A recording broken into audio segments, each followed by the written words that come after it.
The FDA is calling this new saliva-based COVID test groundbreaking. It's cheap, it's quick, and it looks pretty accurate. So will this test make it easier for the average American to get tested and to get results? NBC News medical correspondent Dr. John Torres joins me now. Dr. John, what do you think about this test? Is it a game changer? And Allison, I think this test is going to be a bit of a game changer. And to answer your question, I think more people are going to be able to get tests because of what they're doing now with the saliva test. And the difference is, Stephanie mentioned that Rutgers actually has a test out as well. The difference being that Rutgers test and all the tests that have gone before that are tests that require specific equipment, specific what we call reagents, which are chemicals you use in order to process the virus and make sure that you can detect it with a test. What this does instead is what they decided to do at Yale School of Public Health is basically look and see what labs already have. And so they devised, it's not a test that has equipment or reagent, it's a protocol using what labs already have and reagents or those chemicals that are easy to get. And so they think by doing that, they can go across the nation and get people to get that testing done in their local areas very quickly. They think it might be over the next couple of weeks. And like she said, $10 or so for a test. So this will be more ubiquitous. It'll be cheaper. It'll be faster. And it'll be easier to administer. So far, it's looking very, very promising. Yeah, all signs are pointing in the right direction. Dr. John, we're also getting new guidance from the CDC on immunity. It suggests that people who have had the virus are protected for 3 months. What else can you tell us there? And so there is a little bit of confusion because what the CDC actually said was that the test, basically what they're saying is if you test positive for COVID-19, then for the next 3 months, once you recover, for the next 3 months, do not get another test. They don't recommend getting retested because chances are that you might get a false positive. In other words, it might detect that you have COVID-19 when you really don't. And the media came out saying that they were talking about immunity. Well, just on Friday, they actually put out a statement, and I'll quote it. Contrary to media reporting today, the science does not imply a person is immune to reinfection. The data simply suggests that retesting someone in the 3 months following this infection is not necessary. And so again, it's not an immunity issue they're talking about, it's a retesting issue they're talking about. All right, so let's be clear, just to make sure we're not confusing people at all. They're saying you should not get tested again within 3 months. Chances are you could get results that might not be accurate. Exactly. Unless you have symptoms and have no other reason for the symptoms other than COVID-19, they say don't get retested. All right, so it sounds like we might not be any further along in terms of understanding immunity.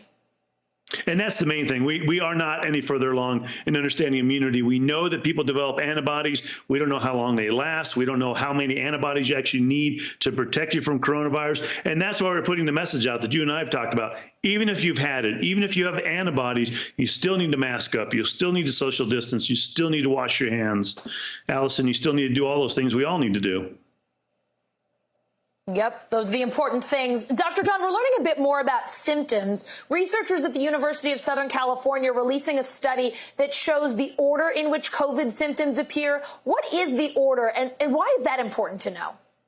It's important for a couple reasons, but first let me go over the order. They actually looked at 55,000 people in China back in February who had coronavirus, and what they found out is that people typically had, like you see there, fever, this cough. They started getting abdominal pain, they started getting diarrhea and vomiting, and then they started having some of the other symptoms. But these are the main ones they had in that order. The reason it's important is because it's gonna hopefully let people distinguish, especially doctors, between this and things like the flu, because typically with the flu, people start getting under the weather, they start getting muscle aches, and then they start developing fevers. But with coronavirus, it looks like fever is the one they develop primarily. But again, you have to remember, not everybody has all the same symptoms. And with coronavirus, you've actually seen, I think by the last count, 100 different symptoms, anywhere from fever, cough, muscle aches like we saw there, diarrhea to hair loss, loss of smell. There's a variety of symptoms. So not everybody's going to fit into this, but overall, that's what it looks like, Allison. All right, so Dr. John, you mentioned it. Flu season is coming up, especially as the kids are going back to school. How should we be getting ready to deal with both the flu and the coronavirus all at once? And I wish I'd come up with this name. I didn't, but some experts are calling it the twindemic. In other words, we're going to have the coronavirus epidemic. Yeah, we're going to have a flu epidemic on top of that. And the concern is that once those two start happening at the same time, it can make matters even worse. And that's why the big push right now to start looking at getting your flu shots. You can start getting them as soon as this month. Most experts recommend September to start getting them, but definitely get them by Halloween, because you don't want to confuse the two. It's going to do a couple things. One, it's going to confuse the two, overwhelm healthcare systems. It's going to cause your immune system to be suppressed a little bit so you can get sick with other viruses, including coronavirus. And you definitely don't want that double whammy of getting both illnesses and get other people sick as well. So getting that flu shot helps get flu under control. And then eventually, hopefully, we'll get the coronavirus vaccine and we can help get that under control as well, Allison. Oh, a lot to contend with as we head into this winter. Dr. John, thanks so much for clearing all that up for us, helping us to get a little bit smarter about the coronavirus today. We always appreciate it. You bet. Hey, NBC News viewers, thanks for checking out our YouTube channel.